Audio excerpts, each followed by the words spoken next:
நீஃப்லிமாலயா நேயர்களுக்கு வணக்கம். நான் உங்கள் பத்திரிகையாளர் ஆர்எஸ் கார்த்திக். என் அருகில் சக்தி சரவணன். வணக்கம். நாங்கள் ரெண்டு பேரும் இந்த விமர்சன விவாதம் வீடியோவில் பார்க்க இருக்கிற படம் ஜின் தி பெட். ஜின் தி பெட்டுன்னா ஜின்னுன்னா ஏதோ ரம்மு ஜின்னு இந்த மாதிரி ஊற்றி கொடுக்குற ஐட்டம் நினச்சிடாதீங்க. ஜின்னுன்னா ஒரு ஆவி, ஒரு அமானுஷ்ய சக்தி, ஆவிதான். அதாவது அந்த காலத்துலலாம் அந்த இஸ்லாமிய மந்திரவாதிகள்லாம் வந்து இந்த ஆவி பேயெல்லாம் பிடிச்சி ஒரு பாக்ஸில் அடைச்சி, நம்ம ஆட்கள் பாட்டிலில் அடைச்சி வைப்பாங்க. இவங்க ஒரு மாதிரி வித்தியாசமான பாக்ஸாக இருக்குது, மரப்பெட்டி, அதில் ட்ராவு எல்லாம் இருக்குது. அது உள்ளார தள்ளி கண்ணாடியில் அப்படி அந்த ஆவியை, இப்போ என் உடம்புல ஆவி இருக்குன்னு வச்சுக்கோங்களேன், அது அப்படியே கண்ணாடிக்கு தள்ளி கண்ணாடியிலேருந்து அந்த பாக்ஸுக்கு தள்ளுறாங்க. அதுதான் ஜின்னு. அந்த மாதிரி ஒரு ஜின்னை ஒரு ஊரில் பழம்பொருள் கடையில் போய் தூக்கிட்டு வந்துடுறாரு ஹீரோ. இந்த படத்தோட ஹீரோ தூக்கிட்டு வந்து வீட்டில் வச்சிருக்கிறாரு. எவனாவது நம்மளாம் ஏதாவது விசித்திரமாக ஒரு பெட்டி கிடந்ததுன்னா அது கிட்டக்கே போக மாட்டோம். ஆனால் இந்த ஹீரோ விளையாட்டாக அந்த பாக்ஸை தூக்கிட்டு வந்துடுறாரு. ஜின் படத்தோட வித்தியாசமாக இருக்குது வீட்டில். அது கொஞ்சம் கொஞ்சமாக வேலையை காட்ட ஆரம்பிக்குது. யார் ஹீரோ? யார்? முகின் ராவ். நம்ம பிக் பாஸ் ஃபேம். அவர் தான் சக்தி. உங்கள் பேர் தான் வச்சுருக்காரு, சக்தி சரவணன். அவர் சக்தி. அவருக்கு சக்தியை கொடுக்குதா உபத்திரத்தை கொடுக்குதா அந்த ஜின்னு?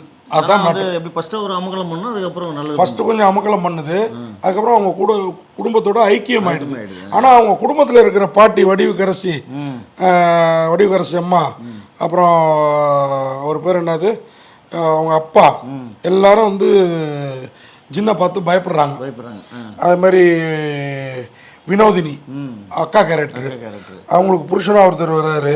அவரு எல்லாம் அந்த உங்களுக்கு தெரியும், அவர் அந்த ஹஸ்பண்டாக வர்ற நிறைய படத்தில் காமெடியெல்லாம் பண்ணியிருப்பார் அவர். அப்புறம்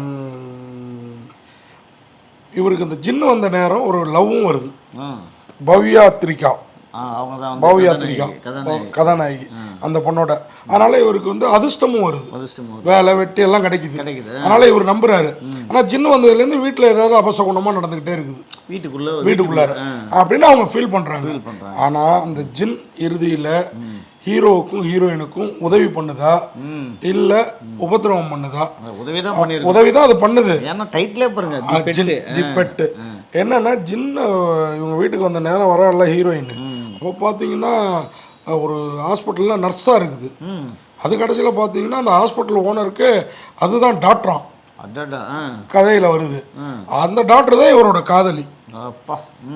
அவளை கொள்றதுக்கு நம்ம ராதா ரவி ஆட்கள்லாம் அனுப்புறாரு. ஏன் ராதா ரவி ஆட்கள் அனுப்புறாரு, என்ன பண்றாரு, இதுதான் கதை. இதில் வந்து பாலசரவணன் ஃப்ரெண்டாக வராப்புல. பாலசரவணன் வர்ற சீன்லாம் கொஞ்சம் சிரிப்பு நல்லாவே இருக்கு, அப்பப்போ கொஞ்சம் காமெடியாக இருக்குது.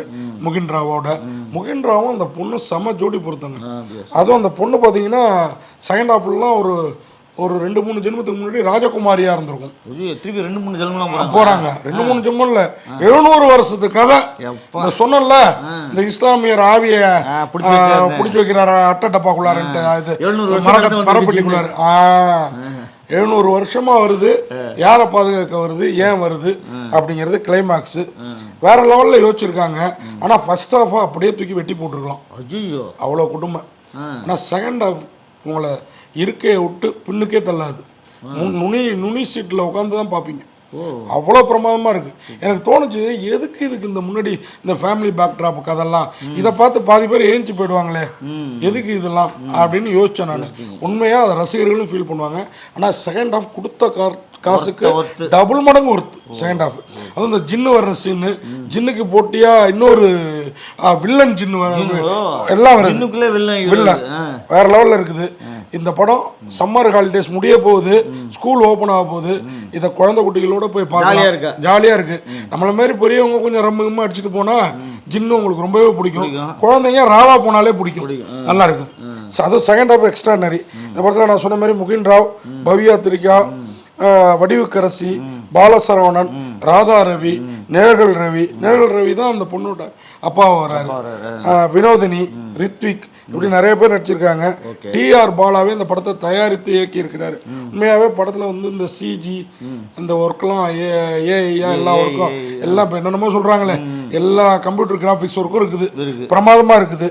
அதுவும் ஜின்னு எனக்கு முகின்ராவை போஸ்டரில் முகின்ராவே இந்த ஜோடியும் போடுறத விட ஜின்னையும் போடலாம் அந்த படத்தோட போஸ்டரில். குழந்தைங்களுக்கு பிடிக்கும், அதை பார்த்தாது வருவாங்க. இந்த படத்துக்கு அர்ஜுன் ராஜா டிஓபி அருமையாக பண்ணியிருக்காரு. Music director Vivek Mervin.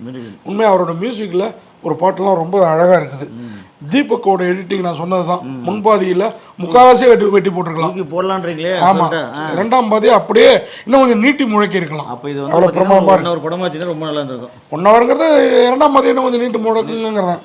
Art director Dinesh Kumar அருமையாக ஒர்க் பண்ணியிருக்காரு.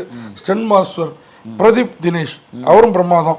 சவுண்ட் டிசைன், விஎஃப்எக்ஸ் எல்லாமே வேற லெவலில் இருக்குங்க. உண்மையா டேரக்டரோட ஏதாவது ஆடியோ லான்ச்ல ரொம்ப புலம்புனார். என்னன்னா இந்த கதையை போய் நான் ஒரு ஹீரோ கிட்ட சொன்னேன். ஆனா அதுக்கு ஒருத்தான படம் தானே அது.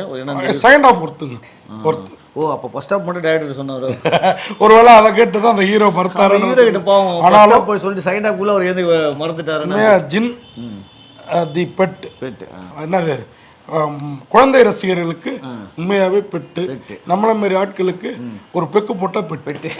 நன்றி, வணக்கம். இந்த வீடியோ உங்களுக்கு பிடிச்சிருந்தா லைக் பண்ணுங்க, கமெண்ட் பண்ணுங்க, ஷேர் பண்ணுங்க, சப்ஸ்கிரைப் பண்ணுங்க.